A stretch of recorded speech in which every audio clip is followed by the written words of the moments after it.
everyone, how are you all of you? I hope you are doing well. So today we will start our chapter number 9 in social studies and our chapter name is water. So let's get started our chapter now.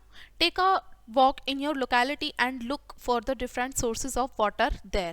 आपको क्या करना है, जहाँ भी आप रहते हो वहाँ पर आपको वॉक करना है, घूम के आना है और आपको वहाँ पर जब पानी के सोर्सेज हैं यानी कि पानी वहाँ पर किन किन उसके थ्रू आता है आपको उनके बारे में देखना है.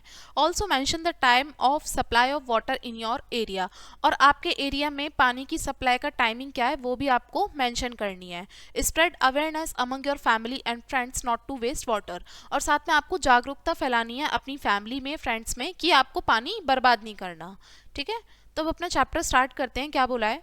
Water is a precious natural resource, जो हमारा जल है बहुत ही कीमती प्राकृतिक स्रोत है. The presence of water on earth makes it a unique planet. अब हमारी अर्थ पे जो वाटर प्रेजेंट है जिसकी वजह से अर्थ हमारी खुद में एक यूनिक प्लानट बनती है. तो अब यहाँ पर हम कुछ इंपॉर्टेंट नेचुरल रिसोर्स जो वाटर है इसके बारे में पढ़ने जा रहे हैं. पहले समझते हैं water a precious resource. Human being, plant and animal need water to survive. जितने भी सारे ह्यूमन बींग्स हैं, प्लांट और एनिमल्स हैं, सभी को पानी की ज़रूरत होती है सर्वाइवल के लिए, जीने के लिए. और हमें भी पानी की ज़रूरत होती है पीने के लिए, कपड़े धोने के लिए, साफ़ सफाई के लिए, खाना पकाने के लिए, और जो भी हमारी रोज़मर्रा की जो भी गतिविधियाँ होती हैं उन सभी के लिए पानी की आवश्यकता होती है. Water is needed in the factory to run machine and to make different things we need. देखिए, पानी की ज़रूरत फैक्ट्री में भी होती है, कारखानों में होती है, जिनसे मशीन चलती हैं, और भी अलग अलग चीज़ें जिनकी हमें आवश्यकता होती है उसमें भी पानी की ज़रूरत होती है. Farmer need water to grow crops. जो किसान होते हैं उनको पानी की ज़रूरत होती है फसलों को उगाने के लिए. We have read that from space our planet earth look blue. और हमने ये भी पढ़ा था कि हमारे अंतरिक्ष से हमारी जो पृथ्वी है वो नीले रंग की दिखाई देती है क्योंकि वाटर की अवेलेबिलिटी हमारी अर्थ पर ज़्यादा है. This is because a large portion of the earth is water. देखिए, हमारी अर्थ का जो ज़्यादा से ज़्यादा पोर्शन है वो वाटर से कवर है, 2/3 एरिया. हालांकि छोटा ही सही अमाउंट पानी का पीने के लिए फिट है. थोड़ा ही पानी ऐसा है जो कि जिसको हम पी सकते हैं, सारा पानी नहीं पी सकते हम. This water is found in lakes. और ये पानी कहाँ कहाँ पाया जाता है? झीलों में, नदियों में, तालाबों में और समुद्रों में. Some of the water that is fit for use is frozen in glacier. और कुछ पानी जो हमारे पीने के लिए बिल्कुल फिट है, सही है, वो जमा हुआ है ग्लेशियर्स में, आइस की फॉर्म में. So it is leave that very little amount of water on the earth can be actually use. तो इसलिए हम ये कह सकते हैं कि बहुत छोटी मात्रा में जो पानी है हमारी अर्थ पे उसको हम एक्चुअली यूज़ कर रहे हैं, बहुत ही कम वाटर है. आगे समझते हैं main source of fresh water. अब जो ताज़ा पानी है उसके मेन सोर्स कौन कौन से हैं? We have read earlier that water is renewable source. हम ये पहले पढ़ चुके थे कि जो वाटर है वो रेन्यूएबल सोर्स है. इसका मतलब ये है कि जहाँ कहीं भी बारिश होगी the water on the earth get renewed. तो हमारी अर्थ जो है वाटर को वो रिन्यू कर लेगी. Rain is a natural source of water. जो बारिश है वो पानी का मेन सोर्स है, नेचुरल प्राकृतिक स्रोत भी है साथ में. और when it rains pond, lake, water, river get filled. और जब भी बारिश होगी तो हमारी जो वाटर बॉडीज़ हैं जैसे कि रिवर, लेक्स, पॉन्ड, ठीक है, ये सभी भर जाएंगी, फिल हो जाएंगी. Some of the rain water seeps underground. और बचा हुआ जो बारिश का पानी होगा वो अंडरग्राउंड में नीचे सेटल डाउन हो जाएगा. Farmer in our country depend mainly on rain water. जो भी किसान है हमारे भारत में वो मुख्यतः बारिश के पानी के ऊपर ही डिपेंड होते हैं अपनी फसल के लिए. The monsoon bring rain to India but are not uniform throughout the country. जो मानसून सीजन आता है वो भारत में बारिश लेकर तो आता है, लेकिन पूरे कंट्री में जो वाटर रेनफॉल होगा वो यूनिफॉर्म एक सा नहीं होता. कहीं पे बारिश कम होती है और कुछ रीजन्स में बारिश बहुत कम ज़्यादा होती है, और कुछ में तो ऐसा होता है मॉडरेट से बिल्कुल लो होती है. Monsoon last only for few months. Monsoon का जो सीज़न होता है ये भी कुछ महीने के लिए ही आता है, और इस पीरियड के दौरान में कुछ प्लेस ऐसे होते हैं जहाँ पर बहुत ज़्यादा बारिश होती है और कुछ ऐसे होते हैं जहाँ पर कम बारिश होती है. So there have to other way of fulfilling water need for the rest of the year. तो हमें और भी तरीके ऐसे ढूंढने होंगे जिससे कि पानी की जो ज़रूरत हमें पूरे साल है उसको हम पूरी कर सकें. रिवर और also a natural source of water. जो नदियाँ होती हैं ये भी पानी का प्राकृतिक स्रोत हैं.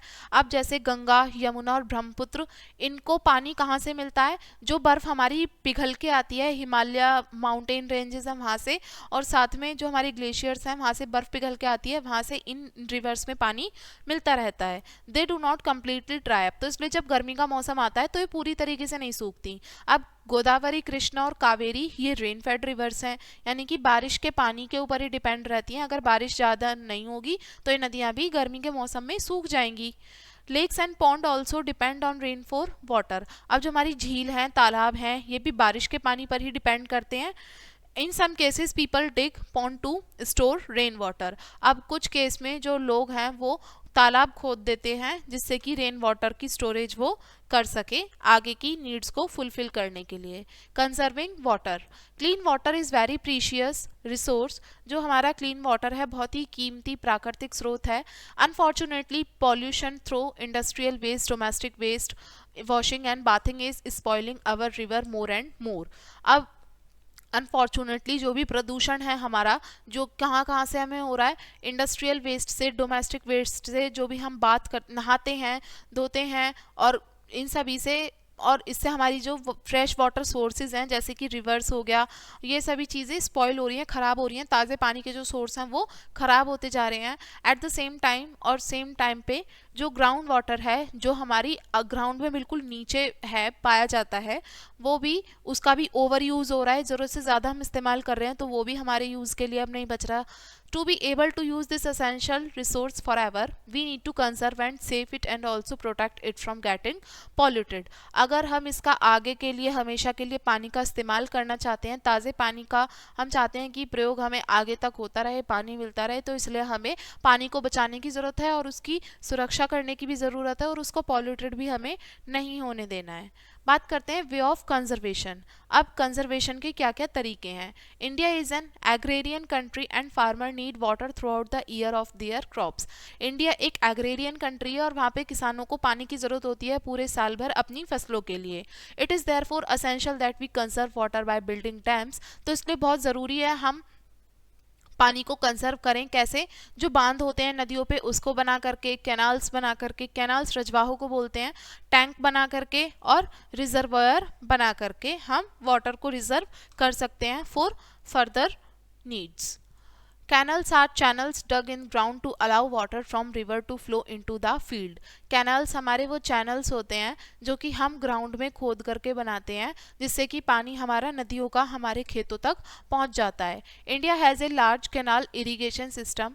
हमारे इंडिया में सबसे बड़ा कैनाल इरिगेशन सिस्टम पाया जाता है, और कुछ जगह ऐसी हैं जहाँ पर लोग कुएं को भी खोदते हैं जिससे कि अंडरग्राउंड वाटर अपने सरफेस पर आ जाता है। If the underground water is very deep below the surface of the earth, the machine are used to make holes in the surface and tube are sunk through these holes. अगर हमारा ground water बहुत ही ज़्यादा नीचे हो जाता है, नीचे चला जाता है, तो हम क्या करते हैं, मशीन के ज़रिए हम होल्स बनाते हैं सरफेस में और उसमें ट्यूब डालते हैं, और फिर वो मशीन के थ्रू पानी हमारा नीचे से ऊपर लाया जाता है। जैसे कि समरसेबल हम इस्तेमाल करते हैं, वो इसी का एग्जाम्पल है। एन इलेक्ट्रिक और diesel pump is used in tube well. अब जो ट्यूबवेल्स होती हैं उसमें इलेक्ट्रिक और डीजल पंप का इस्तेमाल करते हैं हम। We find the use of tubewell in farming in places like Haryana, Uttar Pradesh, Gujarat and Punjab. अब ट्यूबवेल का यूज़ हम कहाँ कहाँ देखते हैं खेती के लिए, जैसे हरियाणा, उत्तर प्रदेश और गुजरात और पंजाब के कुछ इलाकों में ट्यूबवेल्स देखी जाती हैं। In some places specially in south India, और कुछ स्थान ऐसे होते हैं साउथ इंडिया के जहाँ पर कुआं खोदना भी बहुत मुश्किल होता है, तो यहाँ पर जो रेन वाटर है वो टैंक्स में एंड पॉन्ड्स में मतलब स्टोर करके रखा जाता है in such places and later use for irrigation, और बाद में वो सिंचाई के लिए पानी इस्तेमाल करते हैं। Another way of conserving water is through rain water harvesting. और जो दूसरा तरीका है जल को संरक्षित करने का, वो दूसरा है बारिश के पानी को हम कंजर्व करके रखें, हार्वेस्ट करके रखें। Many homes and housing colony have rain water harvesting system. बहुत सारे घर और कॉलोनी ऐसी होती हैं जहाँ पर रेन वाटर हार्वेस्टिंग सिस्टम बना होता है, पानी को हम बचा करके रखते हैं। Rain water harvesting is the collection and storage of rain water for use on site rather than allowing it to run off. देखिए, रेन वाटर हार्वेस्टिंग सिस्टम का मतलब होता है कि जो भी बारिश का पानी है उसको हम संरक्षित कर रहे हैं, ना कि उसको ऐसे ही बहने दे रहे हैं। ठीक है, rain water can be collected from roof at many places, the water collected is redirected to a deep pit. अब क्या होता है, रेन वाटर जो भी हमारा छतों से बह करके आता है और ऐसे स्थान जहाँ पर पानी इकट्ठा हो जाता है बारिश का, उसको हम एक गहरा सा एक पिट गड्ढा खोद के रखते हैं जहाँ पर वो वहाँ पर कलेक्ट होता रहता है। And this water can B use for farming, gardening and life stock. और ये पानी जो होता है हम खेती के लिए, गार्डनिंग के लिए, बागवानी में भी इस्तेमाल हम इसका कर सकते हैं। Dams are walls built across a river to hold back the flow of water. देखिए बांध जो होते हैं बेसिकली हमारी वॉल्स होती हैं जो हम बनाते हैं रिवर के वहीं पे बनाते हैं, नदी पे ये बांध बनाए जाते हैं जिससे कि पानी का जो बहाव है पीछे का उसको हम रोक के रखें। और ये जो वॉल्स हैं इसमें स्पेशल गेट बने होते हैं जिसको हम स्लाइस गेट बोलते हैं, और ये खोले जाते हैं और बंद करे जाते हैं पानी के बहाव को मेंटेन करने के लिए, रोकने के लिए। अगर पानी ज़्यादा ही हो जाता है, पीछे का फ्लो ज़्यादा आता है, तो हम इन गेट्स को खोल देते हैं, डैम्स के गेट को। Water is stored in reservoir, reservoir यानी कि आर्टिफिशियल लेक बोलते हैं, पानी इसमें स्टोर करके रखते हैं, डैम के अंदर ये होता है। Canals are dug to take this store water to the field, और कैनल्स यहाँ पे बनाई जाते हैं जिससे कि स्टोर वाटर फील्ड तक हम क्या कर सकें, पहुंचा सकें। In a dam water is made to fall from a height to generate electricity. बांध में जो बांध हम बनाते हैं नदियों पे, ये क्या होता है, इसमें वाटर जो होता है एक हाइट से नीचे फॉल किया जाता है, गिराया जाता है जिससे कि बिजली बनाई जा सके। It is known as hydro electricity, और पानी से बनने वाली बिजली है इसलिए इसको हाइड्रो इलेक्ट्रिसिटी कहा जाता है। This is so because water is use to produce it, ये इसलिए क्योंकि पानी इसमें प्रोड्यूस किया जाता है, उत्पन्न किया जाता है। Dams are also control flood and help in fish breeding. जो डैम्स होते हैं वो एक तो बांध जो हमारी बाढ़ होती है उसको भी नियंत्रित रखते हैं, और जो हमारी फिश ब्रीडिंग होती है उसमें भी हेल्पफुल होते हैं। अब बात करते हैं मल्टीपर्पज़ प्रोजेक्ट के बारे में, ठीक है। When dam serve more than one purpose, जब हमारे बांध एक काम से ज़्यादा मतलब इस्तेमाल किए जाते हैं, एक काम से ज़्यादा काम के लिए, तो इसको हम मल्टीपर्पज़ प्रोजेक्ट बोल देते हैं। और हमारे भारत में कुछ मल्टीपर्पज़ प्रोजेक्ट हैं, जैसे कि पहला है Bhakra Nangal dam. It is built across the river Sutlej in Bilaspur, Himachal Pradesh. ये जो बांध है हमारा जिसको बाखड़ा नंगल डैम नाम दिया गया है, सतलुज नदी पर बनाया गया है जो कि हिमाचल प्रदेश के बिलासपुर में है। ये सबसे बड़ा बांध है और its reservoir is known as Gobind Sagar, और इसका जो रिजर्वॉयर है जिसको हम गोविंद सागर के नाम से जानते हैं, ये सबसे लार्जेस्ट थर्ड रिजर्वॉयर है हमारे इंडिया का। The dam provide irrigation to the field of Punjab, Rajasthan and Haryana. और ये जो डैम है खेतों को मतलब सिंचाई के लिए पानी भी अवेलेबल कराता है। कौन कौन से एरिया के लिए, पंजाब, राजस्थान और हरियाणा के लिए। The power generated at the dam is supplied to Punjab, Haryana, Rajasthan, Himachal Pradesh, Chandigarh and Delhi. और ये जो पावर जनरेटेड है डैम से वो बहुत सारी जो एरिया भी आपको मैंने बताया वहाँ पर सप्लाई किया जाता है। ये देख सकते हैं बाखड़ा नंगल डैम है जो कि हमारी सतलुज नदी पे बनाया गया है।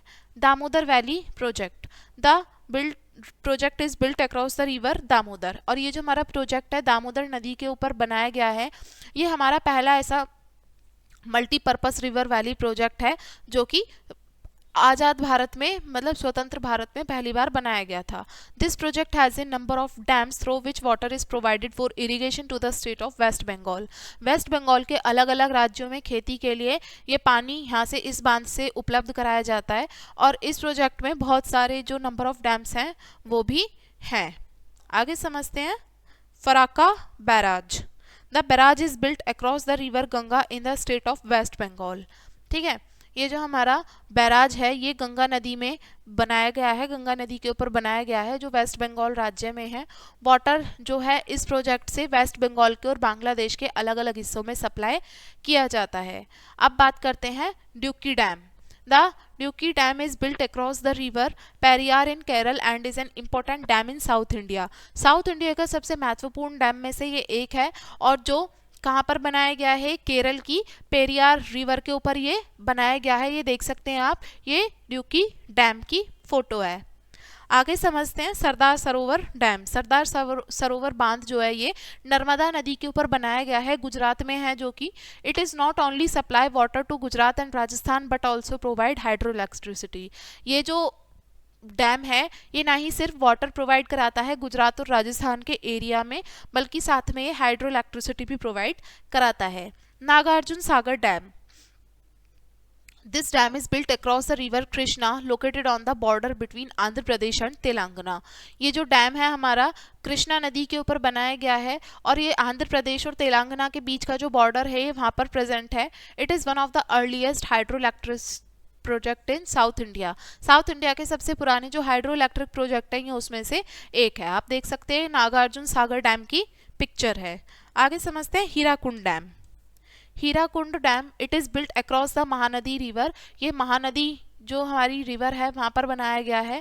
ये सबसे लंबा डैम है और ये 2 हाइड्रो इलेक्ट्रिक पावर हाउसेस को सपोर्ट भी करता है। इसके अंदर ये 2 हाइड्रो इलेक्ट्रिसिटी हमारे पावर हाउस भी जनरेट होते हैं। ये देख सकते हैं हीराकुंड डैम की पिक्चर है। अब इस चैप्टर को थोड़ा ब्रीफ में हम समझते हैं क्या बोला गया है। Water is a precious natural resource, हमारा पानी जल जो है सबसे प्राकृतिक कीमती स्रोत है। Human being, plant and animal need water to survive. जितने भी सारे हमारे इंसान हैं, पौधे हैं, जानवर हैं, सभी को पानी की ज़रूरत होती है सर्वाइवल के लिए। Clean water is very precious resource, जो हमारा शुद्ध जल है ये सबसे कीमती प्राकृतिक स्रोत है। India is an agrarian country and farmer need water through out the year for their crops. India एक एग्रेरियन कंट्री है जहाँ पर किसानों को पानी की ज़रूरत होती है पूरे साल भर अपनी फसलों के लिए। Another way of conserving water is through rain water harvesting. दूसरा तरीका जो है पानी को बचाने का वो है रेन वाटर हार्वेस्टिंग, यानी कि जो बारिश का पानी होता है उसको हम बचाव करें, उसको संरक्षित करें। तो ये हमारा चैप्टर था एंड आई होप आपको लेसन समझ में आ गया होगा। वीडियो को यहीं पे एंड करेंगे एंड थैंक्स फॉर वॉचिंग।